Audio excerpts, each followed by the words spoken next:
যুক্তরাষ্ট্রের সব ফেডারেল সহায়তা কর্মসূচির তহবিল স্থগিতে প্রেসিডেন্ট ডোনাল্ড ট্রাম্প প্রশাসনের পরিকল্পনার কিছু অংশ সাময়িকভাবে স্থগিত করেছেন দেশটির একজন ফেডারেল বিচারক।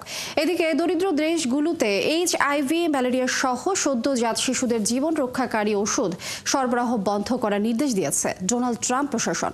বিস্তারিত মনিরুজ্জামান বাবুর প্রতিবেদনে।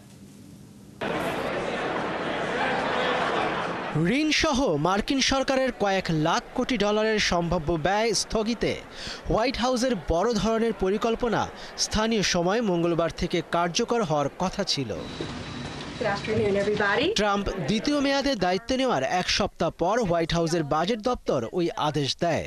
এতে স্থানীয় সরকার থেকে শুরু করে শিক্ষা এবং ক্ষুদ্র ব্যবসায় দেওয়া ঋণ সহ সব খাতে শত শত কোটি ডলারের তহবিল যোগান বাধাগ্রস্ত হওয়ার ঝুঁকি তৈরি হয়।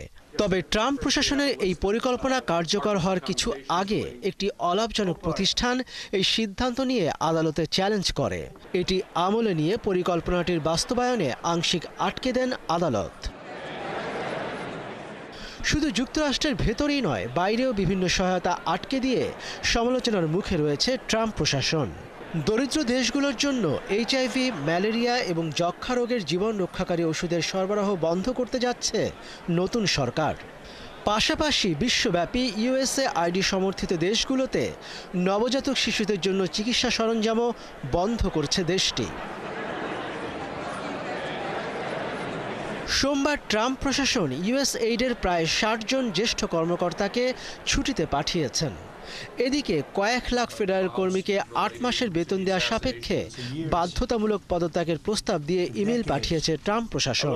এই বিষয়ে আগামী 6 ফেব্রুয়ারির মধ্যেই তাদের সিদ্ধান্ত জানাতে বলা হয়েছে। গত 20 জানুয়ারি ট্রাম্প প্রেসিডেন্ট হিসেবে দায়িত্ব নেওয়ার পর বিশ্বজুড়ে মার্কিন সহায়তা ও অর্থায়ন 90 দিনের জন্য স্থগিতের নির্বাহী আদেশ দেন। সেই আদেশের আওতায় ওষুধ সরবরাহ বন্ধের এই নির্দেশ দেওয়া হয়। মনিরুজ্জামান বাবু, 71।